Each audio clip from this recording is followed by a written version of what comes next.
Tómas, hörkuleikur, þið virtust vera með þetta þegar stutt var eftir. Hvað gerist hérna í lokin? Bara sama og búið að gerast núna í þessum leikjum sem við höfum verið að tapa. Við höfum bara rosalega erfitt með að skora í fjórða leikluta, sérstaklega hérna seinustu 5 mínúturnar. Af hverju veit ég ekki alveg, það er bara eitthvað búið að vera og við þurfum bara að reyna að finna betur út úr því. Það er dýrt að tapa svona leikjum 6 stig. Hvað þurfum að gera til þess að leysa úr þessum vanda? Eins og ég segi, þá er ég ekki alveg klár á því. Þetta er bara eitthvað andlegt sem við þurfum að laga.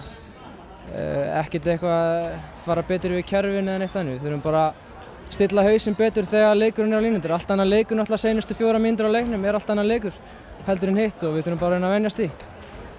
Takk fyrir, gangu vel.